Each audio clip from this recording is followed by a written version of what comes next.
चल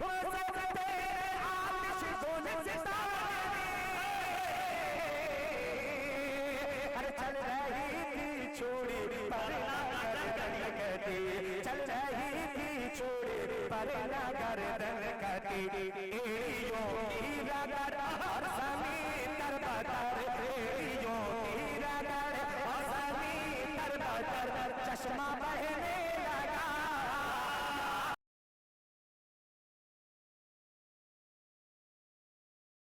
कि हैबा से सुने और ये राहिदीन मीडिया और पावरफुल, बिल्कुल देखिए दिल भाई अभी बता रहे थे सियासी हकीकत में ये मना है, लेकिन ये सियासी का कोई मतलब नहीं है। ये हमारे इस वक्त हमारे हालात और ये चार मौलाना आलम साहब, हबीबुल्लाह साहब, आफ्ताब ताज साहब, बिल्कुल सुनिएगा, दुआ चाहिएगा। दिल भाई आप सियासी बोले और मेरे जहन में ये बात आ गई है कि हैवानियत का कोई तड़पदार ना होगा, हैवानियत का तड़पदार, पावरफुल मीडिया देखिए दिखा दीजिएगा कि हैवानियत का कोई तड़पदार ना होगा, जालिम का यहाँ कोई मददगार ना होगा, जालिम का यहाँ कोई मददगार आता सुनेगा कि जालिम का यहाँ कोई मददगार ना होगा। बस एक बार मिलकर दिखा दो अपनी ताकत को, बस एक बार मिलकर दिखा दो अपनी ताकत को। कोई मुखिया गद्दार ना होगा, कोई मुखिया कयामत तक गद्दार ना होगा। अब इसी तरह और एक चार बिल्कुल नया ताजा शरीर, इसलिए कि सभी हमारे उम्मीदवार यही ख्वाहिश लेके आए हैं कि जलसे में शरीक होना है, उनकी जात से मस्जिद और मदरसे को भी फायदा है। बिल्कुल देखिए, बिल्कुल ताजा तरीन शेर को सुनिएगा मुफ्ती ज़करिया साहब, ये चार मिसरे पढ़ के इंशाअल्लाह आपके हवाले करता हूं कि अपने लोगों में अदावत फजूल है। दिल भाई खासकर आपको तवज्जो चाहूंगा, सुनिएगा राहिदीन और पावरफुल इनको बिल्कुल इन मिसरों को और फुल कर दीजिए डॉक्टर सनाउल्लाह साहब कि अपने लोगों में अदावत फजूल है। अपने लोगों में स्टेज से तवज्जो चाहूंगा कि अपने लोगों में अदावत फजूल है, मकसद न हो कोई तो बगावत फजूल है। मकसद न हो, दिल में खास कर तवज्जो चाहूंगा कि मकसद न हो कोई तो बगावत फजूल है। एमपी एमएलए जिला परिषद हो या मुखिया, एमपी एमएलए जिला परिषद हो या मुखिया, अरे जनता खुश ना हो तो ये सियासत फजूल है। जनता खुश ना हो तो ये सियासत फजूल है, जनता न हो तो ये सियासत फजूल है। अपने लोगों में माशाअल्लाह अल्लाह आपको सलामत रखे, यही हौसला मैं चाहता हूँ कि अपने लोगों में अदावत फजूल है, अपने लोगों में अदावत फजूल है। मकसद न हो कोई, मकसद न हो कोई तो बगावत फजूल है। एमपी एमएलए जिला परिषद हो या मुखिया, जनता खुश न हो तो सियासत फजूल है। मैं वक्त को जाया करना नहीं चाहता, बिला किसी ताखीर और तमहीद के जनाब हजरत मौलाना मुफ्ती ज़करिया साहब अल कासमी चतुर्वेदी वो तशरीफ लाए और मुख्तसर सा वक्त में तीन बयान हम तमाम सामीन को पेश फरमाएं। आवाज जरा सही कीजिए, अभी भी आवाज सही नहीं है।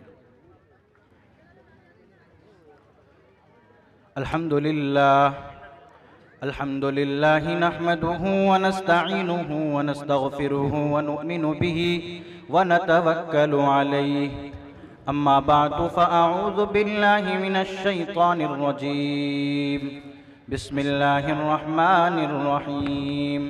या अय्युहन नबिय्यु लिम तुहर्रिमु मा अहल्लल्लाहु लक तब्तगी मर्ज़ात अज़वाजिक वल्लाहु गफूरुर रहीम।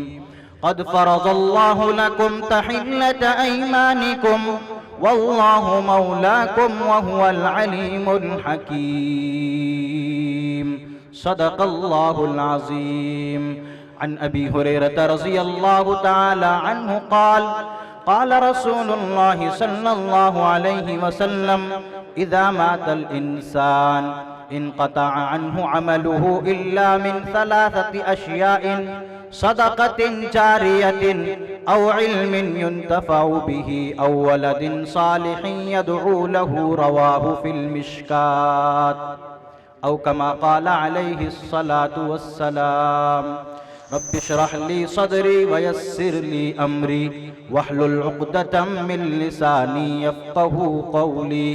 अल्लाहुम्मा सल्लि अला सय्यिदिना मौलाना मुहम्मदिन व बारिक व सल्लिम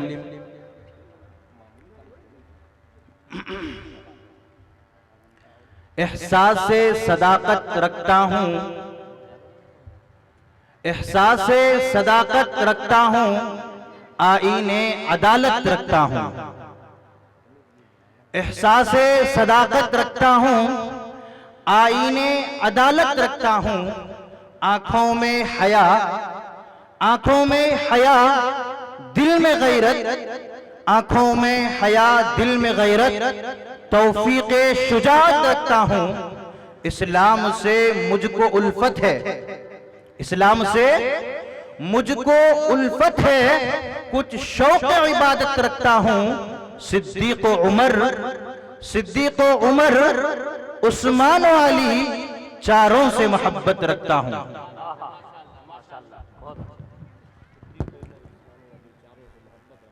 ओम अल्लाह इल्लल्लाह, अनादि सुए रूप, शियाम माहू ही जनान, पशून सिद्धान जलवरान, अडशकुरु पट, असुर संहारनी हंटी, अल्लाह अल्लाह, अल्लाह ती इल्लल्लाह, उस जर्रायसे परमजो, नराशस्मिहाम से प्रिय यगे। बुजुर्गान मुहतरम, स्टेज पर जलवा अफरोज उलमाए किराम, दानिश्वरान कौम व मिल्लत, पर्दा नशीन खवातीन इस्लामिया, मैंने कल भी कुरान हकीम की एक सूरत की 2 आयतें तिलावत की थी और आज भी उन्हीं आयात की तिलावत और एक हदीस मुबारका आप हजरात के सामने पेश किया हूं। रहमते दो आलम सल्लल्लाहु अलैहि वसल्लम इरशाद फरमाते हैं कि जब इंसान मर जाता है तो फिर वो न कोई नेक काम कर सकता है और न कोई बुरा काम कर सकता है। जब इंसान के जिस्म में जान बाकी है, रूह बाकी है, तो नेक काम भी करेगा, बुरा काम भी करेगा। नेक काम करेगा तो उसके लिए जन्नत है और बुरा काम करेगा तो उसके लिए जहन्नम है। जब ये आंखें बंद हो जाती है और इंसान के जिस्म से उसकी रूह निकाल ली जाती है, सैयदुना जिब्राइल अलैहिस्सलातु वस्सलाम, सैयदुना इज़राइल अलैहिस्सलातु वस्सलाम जो मौत के फरिश्ते हैं, वो रूह निकालने पर मुकर्रर और मामूर हैं। जब अल्लाह की तरफ से एक इंसान के पास भेजे जाते हैं और उस इंसान के पास आकर उसकी रूह को कब्ज कर लेते हैं, मेरे आका फरमाते हैं कि रूह कब्ज कर जाने के बाद वो इंसान न तो कोई नेक काम कर सकता है और न कोई बुरा काम कर सकता है। जब इंसान के जिस्म में जान मौजूद है, जब इंसान के जिस्म में ताकत मौजूद है, जब इंसान के जिस्म में कुव्वत मौजूद है, तो फिर इन आंखों से वो गलत देख भी सकता है, वो इन आंखों से कुरान करीम की तिलावत कर भी सकता है, वो इन आंखों से हदीस मुबारका की तिलावत कर भी सकता है, वो इन हाथों से कलाम पाक को पकड़ सकता है, वो इन हाथों से हदीस की किताबों को उठा सकता है, वो इन हाथों से रुकू के अंदर घुटने में हाथ रख सकता है। और अगर इंसान के जिस्म में जान मौजूद न हो, रूह मौजूद न हो, रूह बाकी न हो, तो वह इंसान इन हाथों से न कुरान को उठा सकता है, न हदीस की किताबों को उठा सकता है और न ही अपने हाथों से नमाज के अंदर रुकू में घुटनों पर हाथ रख सकता है।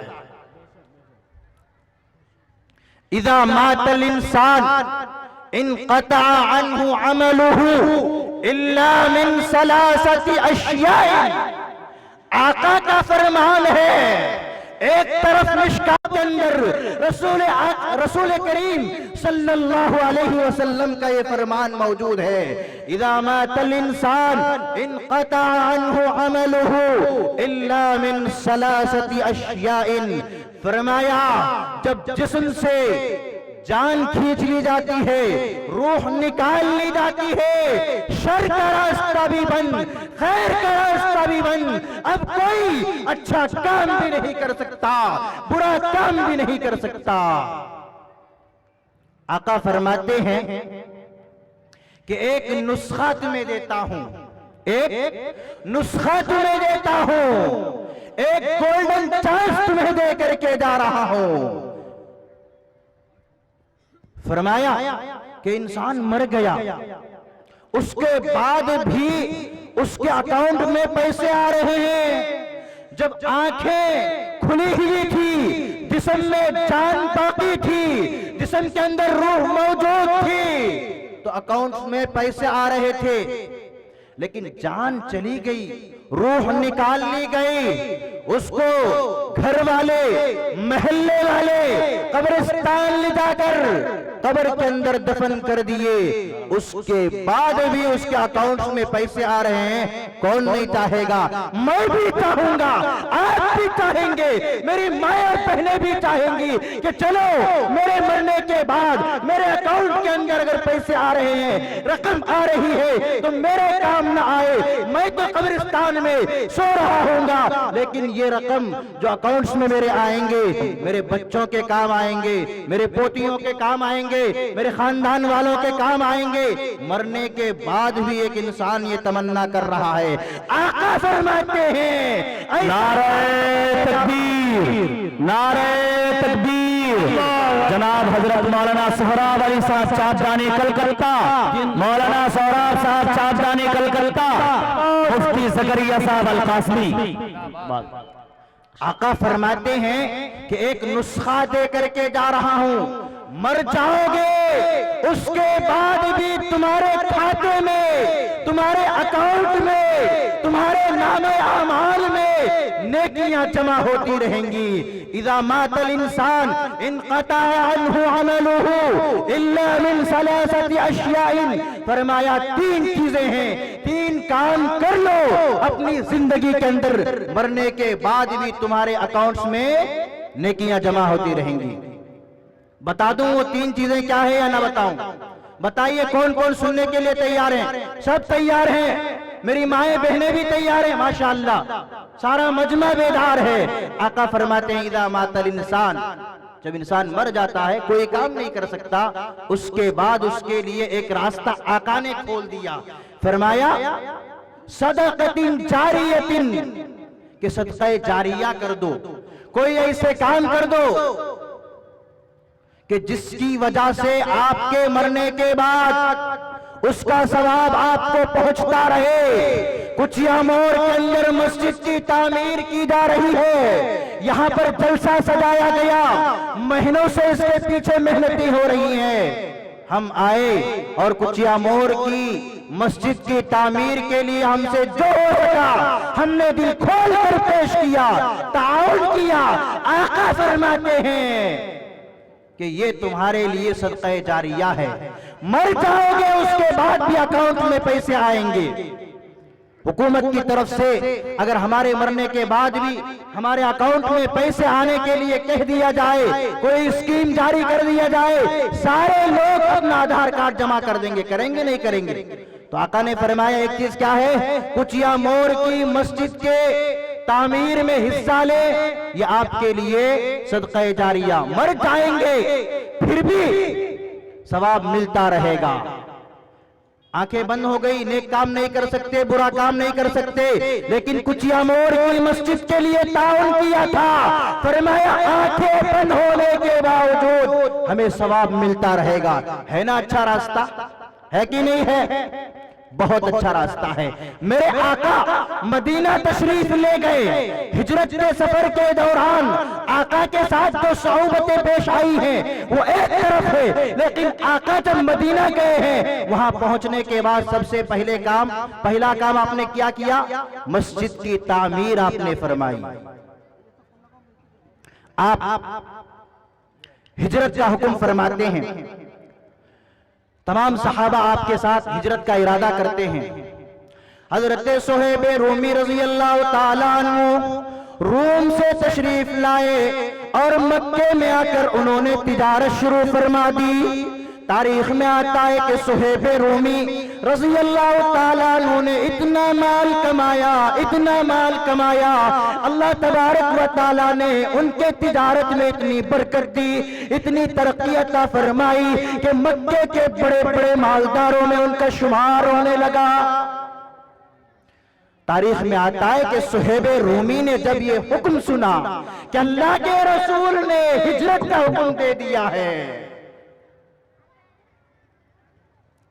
हजरत सुहैब रूमी ने अपना सारा सामान जमा किया और ऊंट पर लादा मक्का छोड़कर मदीना जाने लगे। आका का हुक्म था, आका के हुक्म के सामने अपने पेशाने को खम कर दिया, अपना सारा माल इकट्ठा किया, जो कुछ जमा किया था वो साथ ले जाने लगे। मक्का के मुशरिकीन और काफिरों को मालूम हुआ कि सुहैब रूम से आया था, मक्के में माल जमा किया और यहां से भाग रहा है।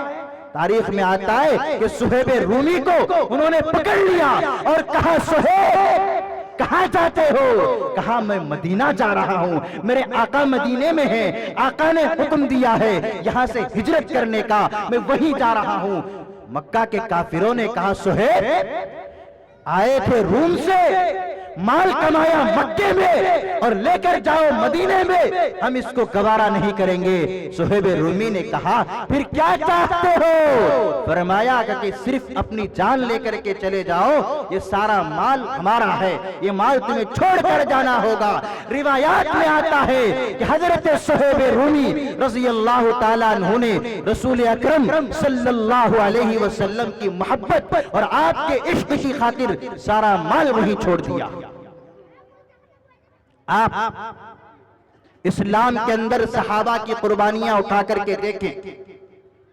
एक तरफ आपको हजरत अम्मार इब्न यासिर की कुर्बानी, एक तरफ आपको हजरत सुमैया की कुर्बानी, एक तरफ आपको हजरत सुहैब रूमी की कुर्बानी, एक तरफ आपको मुआज़ और मुअव्विज़ की कुर्बानी नजर आएगी। तो मेरे दोस्तों, इस्लाम का वो रोशन बाब और वो रोशन पहलू वहां भी हमें नजर आता है कि हिजरत के सफर के दौरान आका के साथ जो सौबतें पेश आई हैं और जिन्होंने आका का ताक़ुब किया है और आका को पकड़ने के लिए 100 ऊंट के इनाम के लालच में आका के पीछे घोड़ों को दौड़ाया है, वो भी एक रोशन बाब है। मक्का के काफिरों की तरफ से ऐलान होता है, आज रसूल अकरम अलैहिस्सलातु वस्सलाम मक्के को छोड़कर अपने यार गार सैयदुना अबू बकर के साथ मदीने की तरफ रवा दवा है। काफिरों ने कहा कि जो भी रसूल को पकड़ के लाएगा, मोहम्मद को पकड़ के लाएगा, उसके लिए 100 ऊंटों का इनाम है। जब सुराका इब्ने मालिक ने देखा कि आज 100 ऊंटों का इनाम है, सुराका इब्ने मालिक पीछे पीछे भागे अल्लाह के रसूल को पकड़ने के लिए।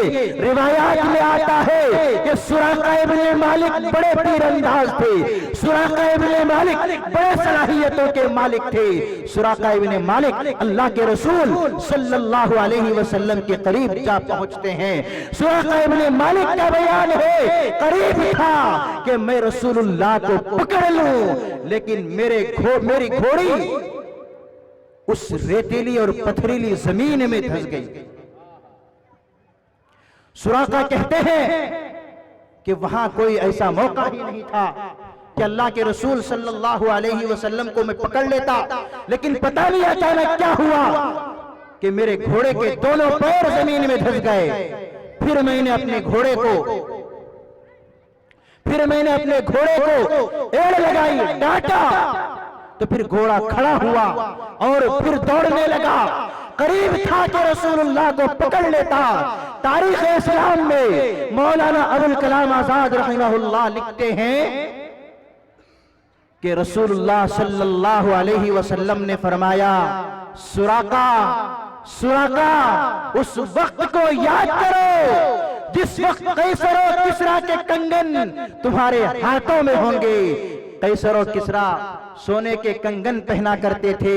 किस्सा मुख्तसर, वक्त ज्यादा हो रहा है, आज हमें दिल भाई को सुनना है और हमारे आज के मेहमान मुकर्रिर वो भी स्टेज पर तशरीफ ला चुके हैं, उन्हें भी सुनना है। बस 2 मिनट में मैं अपनी बात मुकम्मल कर रहा हूं। रसूल अकरम ने फरमाया, सुराका उस वक्त को याद करो जिस वक्त कैसर और किसरा के सोने के कंगन तुम्हारे हाथों में होंगे। बात आई गई 8 साल के बाद हजरत सुराका ने इस्लाम कबूल किया है।